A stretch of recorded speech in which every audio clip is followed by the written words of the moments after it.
దేవుడా దేవుడా, నా కొడుకు 10వ తరగతి ఫస్ట్ క్లాస్లో పాస్ అయితే నీ కొండకు నడుచుకుంటూ వస్తా.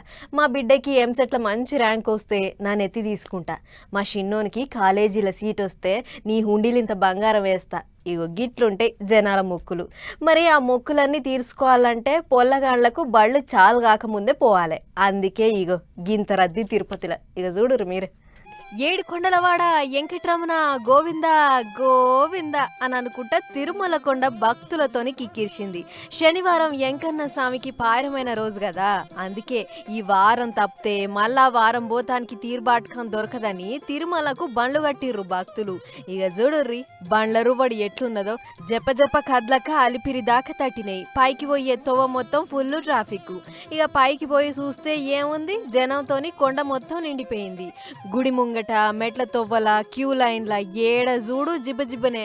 ఒక్క ముక్కల చెప్పాలంటే కంపార్ట్మెంట్లు అన్నీ నిండిపోయి ఆక్టోపస్ బిల్డింగ్ దాకా తట్టిర్రు.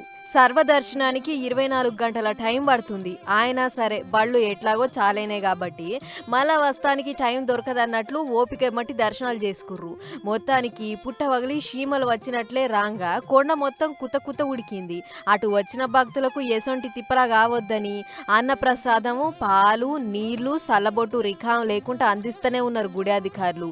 లడ్డు ప్రసాదం కూడా రికార్డుల మీద అమ్ముడుపోతుంది. సరే అంత బాగానే ఉంది కానీ విఐపి దర్శనాలు బంద్ చేసి జర్ర సాధారణ భక్తుల దర్శనాలు ఎక్కువ ఇడిస్తే మంచిగుంటది అని అడగబట్టిర్రు. గంటల కమానం లైన్లో నిలబడి యాష్టగుంటున్న పబ్లిక్. ఏదేమైనా బళ్ళు తెరిచే టైంలో వచ్చిన ఆఖరి ఛాన్స్ అని వెంకన్న సన్నిధికి పోటెత్తింది భక్తజనం.